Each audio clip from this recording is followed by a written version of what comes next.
There we go, Isabella. When I should start talking.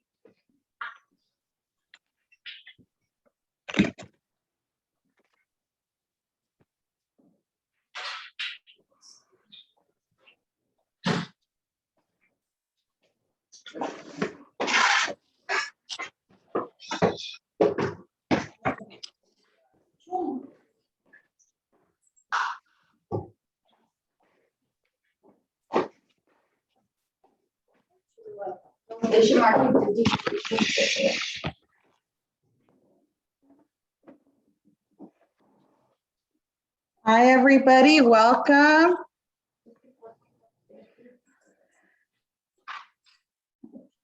How is everybody? Are we ready, Isabella? I'm so excited. I know this is a very special recipe for you, so why don't we start?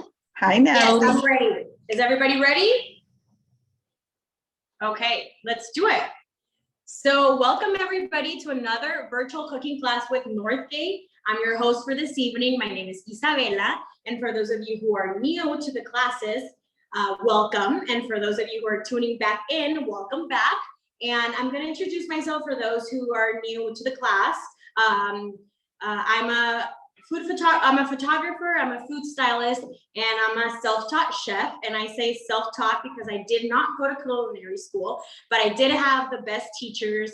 And that is my grandmother, my dad, my aunts and uncles, family members, who everybody, well, most people in my family love to cook, and a lot of people have restaurants and they have catering businesses. So you can technically say that food and the sazon is in my blood, okay, you guys? And I always knew I wanted to work in the food industry. I always knew that it called me. I always knew that I wanted to serve people, because mainly that's my passion, is to serve others and to make other people happy through my food. So I always knew I wanted to do that. And I also love photography, and I had the opportunity to combine both. And I'm very blessed that I am able to combine both of my passions. And here I am today, and it's an honor to host this class with you guys. And I'm really excited because this recipe is a really special recipe. It hits home. It's my grandmother's recipe, and I'll tell you a little bit about the story behind it. This is my dad's mom, so this is my paternal grandmother that I did not have the pleasure and honor to meet, but somehow we are very connected in a way. And one of the ways that we're connected, besides that we both talk a lot and really fast. They used to call her La Radio, because she would talk a lot. And I tend to talk a lot when I'm with my family and with my friends. And sometimes they're like, hey, you need to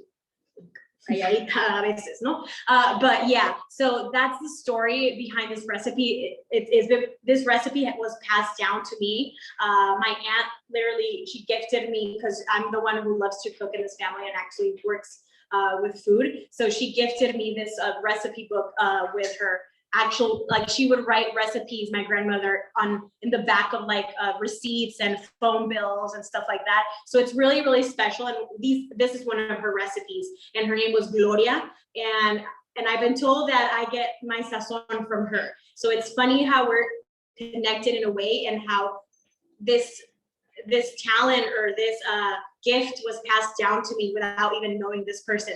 And what I love about when I get to see, like, because I read the recipe book a lot, is that she had really complicated recipes too, because this is a abuelita recipe, you know, but it's not complicated. This recipe is so easy peasy that you're like, oh my God, that's easy. That doesn't even, like, I can't even imagine your abuelita doing this recipe, you know, but she did. She has like really complicated recipes. Like she has like these hojaldres and these like things you have to like knead with your hands for hours. But she also has really fun recipes, and really, and I love about that, because I feel very connected with her in that way.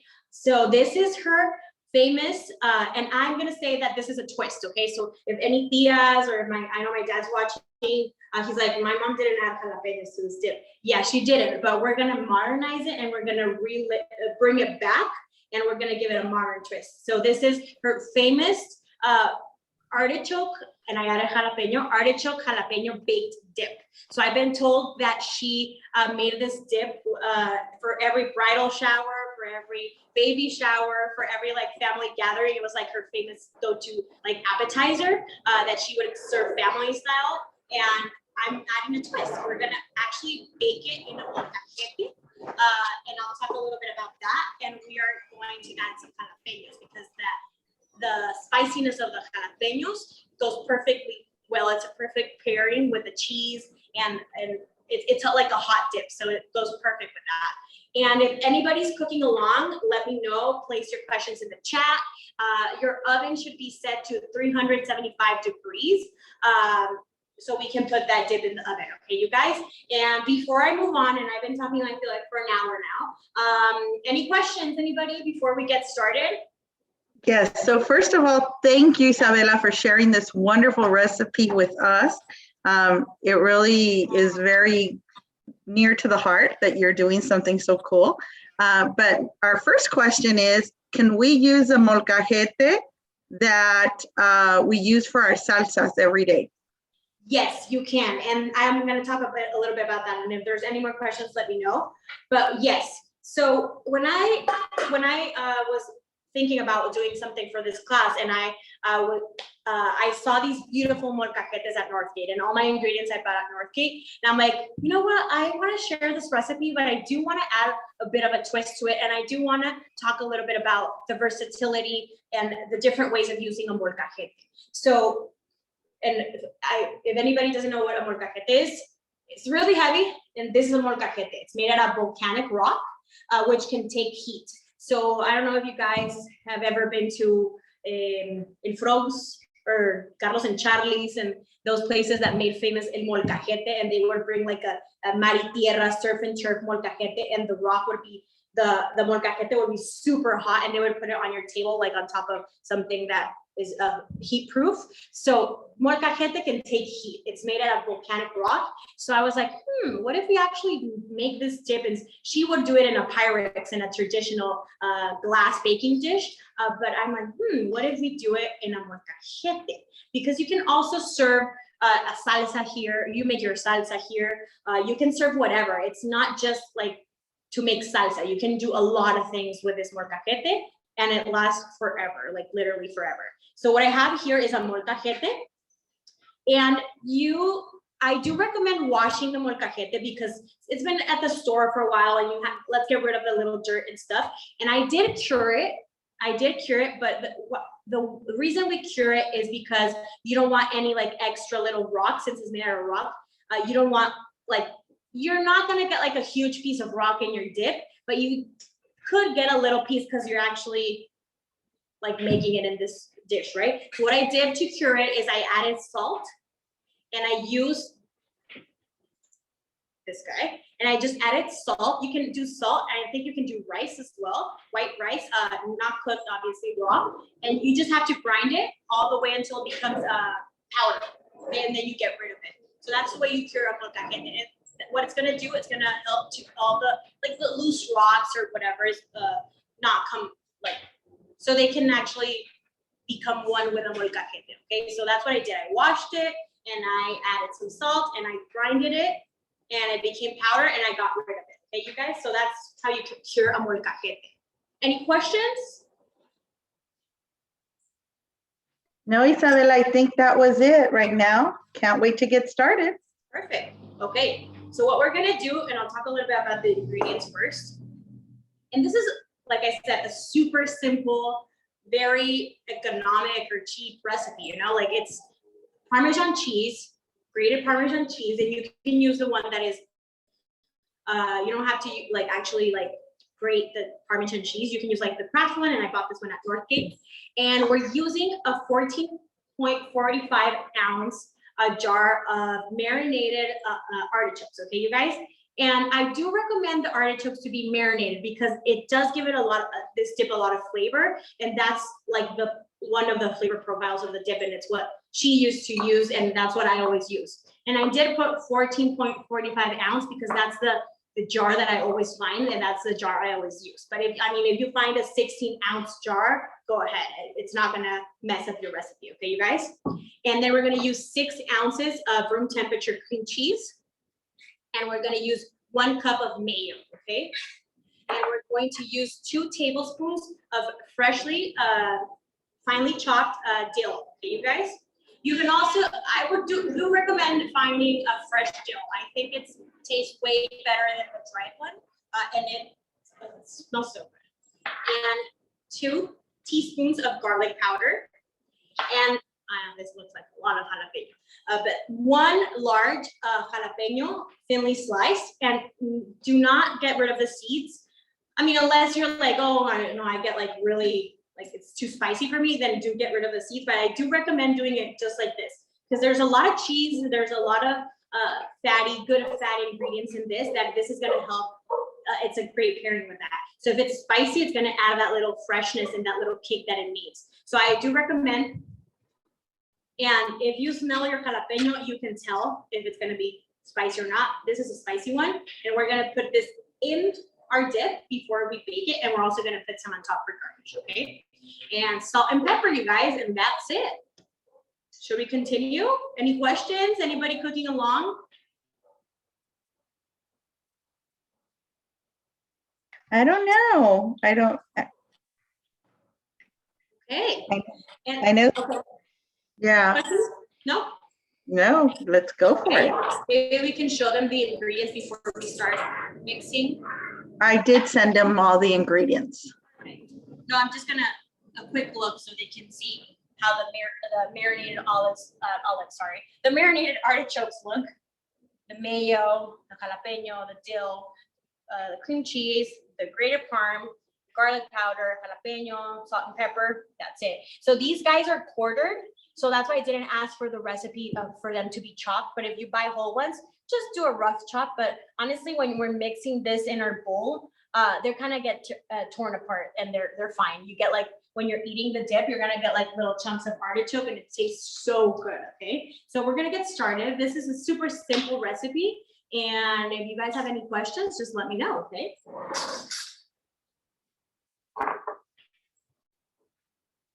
I'm gonna start with the mayo in my bowl. And if anybody wants to share just the names, obviously not the recipe, of your favorite dish your grandmother used to make, or a favorite family dish or something like that, let us know. I always love hearing those stories. I feel like every home is like a different planet sometimes. Like I know we all like enchiladas and stuff, but then some people have their own twist to the enchiladas or to tacos dorados. So I love that. I love sharing recipes with other people that you learn a lot from everybody.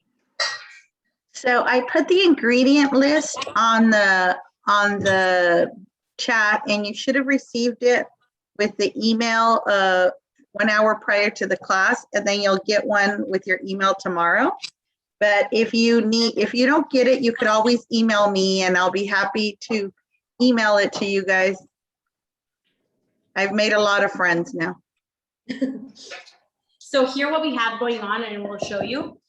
I just added the cream cheese, the mayo, and the artichokes. And I have a rubber spatula, and I'm just kind of mixing everything together. And you can see that the artichokes are kind of tearing apart a bit. So that's perfect. That's what you want. You want a little bit of everything mixed perfectly in here. So I'll continue, and I'll add the rest of the ingredients. Continuing with half a cup. Isabella, Yes. does it matter what size of molcajete they're asking? I would say this is a medium molcajete. It's not a small one because there's smaller ones. This is a medium molcajete. I do not know exactly the inches of it, but I know there's way bigger ones. So I would say this is a medium molcajete. Yeah. Okay. I'm gonna move this. Oh, it's really heavy. Okay. So and those things last forever. They do last forever. I've had mine for 27 years. My mom gave it to me when I got married. I believe you. It's like enséñate a hacer salsas. It's definitely like a family heirloom.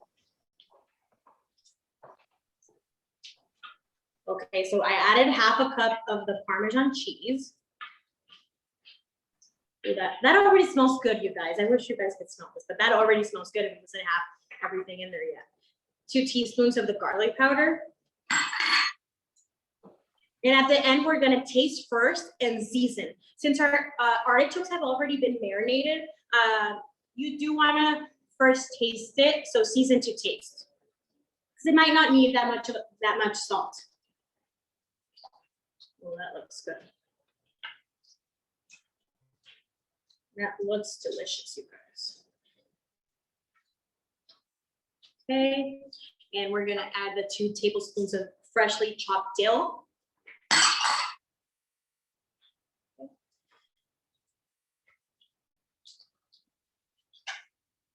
And I will say that dill is one of those herbs that I have learned to love, because I did not like dill when I was growing up. I mostly like everything, literally, and you can ask anybody. I like everything except papaya. I know I suck, but I don't like it. But I can literally eat anything. But dill was just like this, like fresh herb that I don't know, I didn't like. I disliked, like I knew when we ate like lox bagels with salmon and stuff like that, I knew that something had dill and it was super annoying. But I've learned to love it, and I now I add it to like salads, and I do like this Greek yogurt, like tzatziki kind of sauce, and I've learned to love it. And I started loving it because this dip has dill, and I liked it. So I'm like, oh, so I do like dill. It doesn't bother me that much, you know? So it's kind of one of those things I grew on. Any questions? No, but people have shared favorite recipes. Tacos de picadillo en caldo. That I sounds love picadillo. I actually made picadillo yesterday. Yes. My favorite grandma recipe is going to be, she used to call it tamales de ceniza, but they have no ceniza. It's just masa, tamales with no meat, and they put them in the corn husk, but the green corn husk at fresh. And then she used to make this chile con queso, and she put it over it. And that sounds really good. That's a good one. Yeah. Camera lady, what's your favorite grandmother's recipe or family recipe? Milanesas. Milanesas. Yeah. Yeah, that's a good one. My grandmother, I also have my grandmother's Milanesa recipe. And I don't know if you guys knew, but a lot of people, well, I don't know if a lot of people, sometimes when you grow up with something, you're like, oh, everybody cooks like that, right? And then you're like, no, that was just you guys. But yeah, my grandmother used to soak the meat in milk before actually adding el empanizado and the breadcrumbs and everything. So yeah, she would do that. So and they're asking if you don't want to add, if you do not want to add dill, could you add something different? Yes, you can technically add cilantro if you want. It will taste a bit, I mean, honestly, it tastes really good with dill. Like, I know, I feel you. Whoever asked, I feel you. But yeah, you can do a little bit of oregano. I wouldn't do fresh oregano. Maybe I'd do a little bit of dried crumbled, or I would do a little bit of fresh cilantro. But yeah, I think I would keep it in that family. Somebody else is sharing her grandma's chilaquiles and gorditas with stuffed frijoles and queso. Wow, that sounds so good. So I'm gonna continue, and I'm going to add my jalapeño. I'm gonna do half in the mix, like in the dip, and I'll leave the rest for garnish, okay?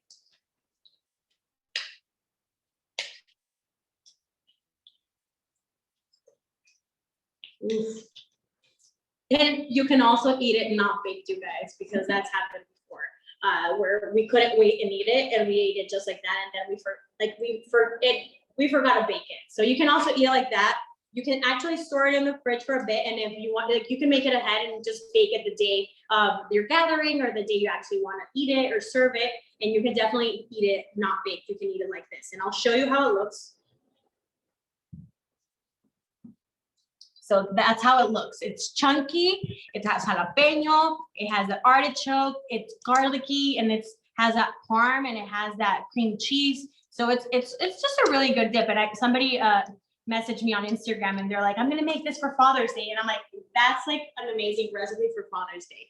Feel like any guy can like this dip, you know? And then with a little beer, and then we're gonna eat it with a baguette or a cracker. Really good. And you serve it family style, you got your Father's Day appetizer going, and that's perfect. So what I'm gonna do, any questions before I move on?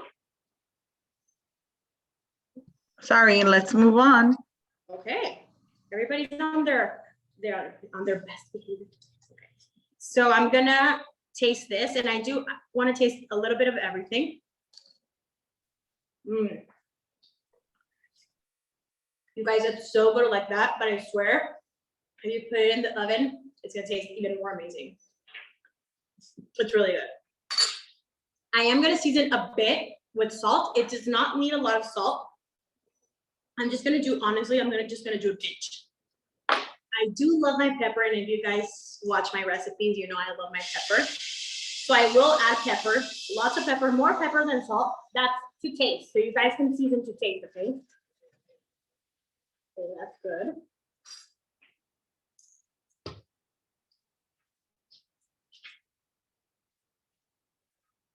And since we added the jalapeños at the end and we're still like mixing, the flavors of the jalapeno get, they mix really well with our dip. So you can already taste the jalapeno in the dip without having like a huge slice of jalapeno in your mouth. So I love how that works, okay? So what we're gonna do is we're gonna place it in our molcajete, okay, you guys? And did you hear that sound? That's volcanic rock right there. And I actually tested a brownie recipe in this molcajete that I might share in the upcoming classes, okay? Not the next two classes, in the next quarter classes, which is really good. It kind of works like a skillet as well. And since it gets really hot in the oven, it works like a baking dish, like for this dip. So you can even use it for desserts, you guys. And I'll let you know when that class is coming up. I know you had a couple of our people here crazy about where was the brownie recipe? I know, I'm sorry, you guys. I got all excited. I'm like, I want to do something sweet. I want to show them how you can use this molcajete not only for a salsa, but yeah. So it's a good one, you guys. So stay tuned, and we'll share that in the near future, hopefully. So look, that dip goes perfectly well in there in that molcajete. I'm just gonna spread it out a bit, just like that.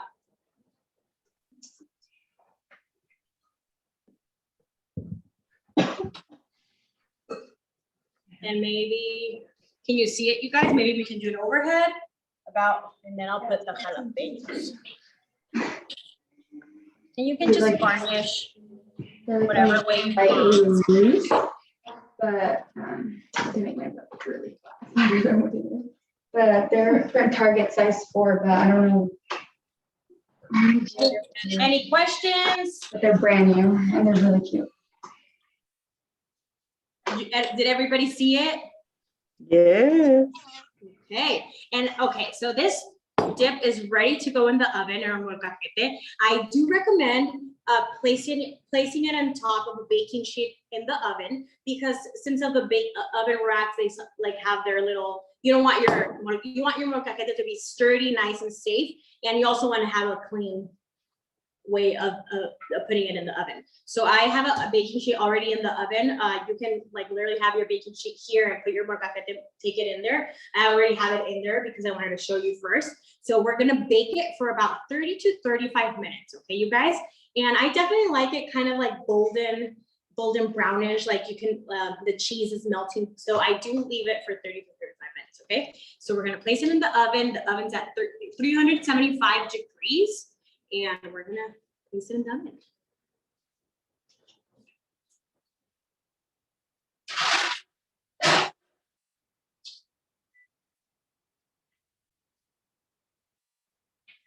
There we go, you guys, 35 minutes. Is anybody cooking with us? Should I pace myself or am I rushing? Let me know. No, you're fine. Okay, cool. Okay.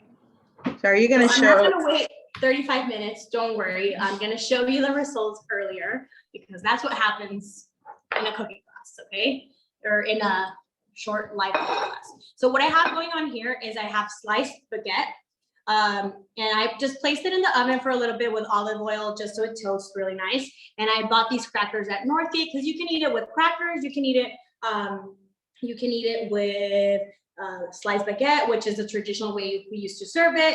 And you can also, honestly, you can also eat it with fresh veggies because I have a cousin who's doing the keto diet, and she's like, I'm just gonna eat it with carrots or with a cucumber, or celery, because I don't want to do the carbs. And I'm like, go ahead, keto friendly actually, So she was really excited about this recipe because of that. So what I'm gonna do, it's a little bit hot here. I'm going to show you the way it looks baked, you guys. Okay. And I'm going to grab a fork or a spoon to show you guys.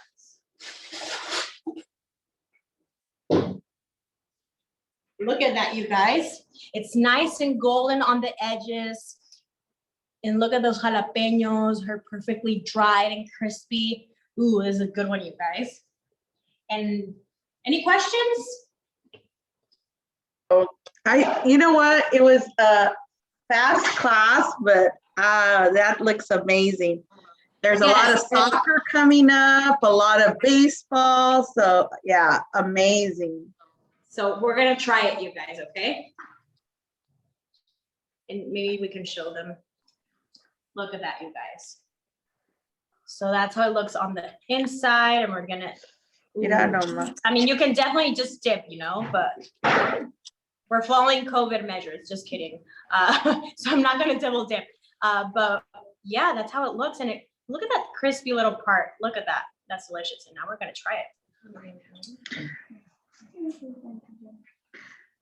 Isabella, this is one of my favorite recipes because it looks fast, but I can't wait to make it.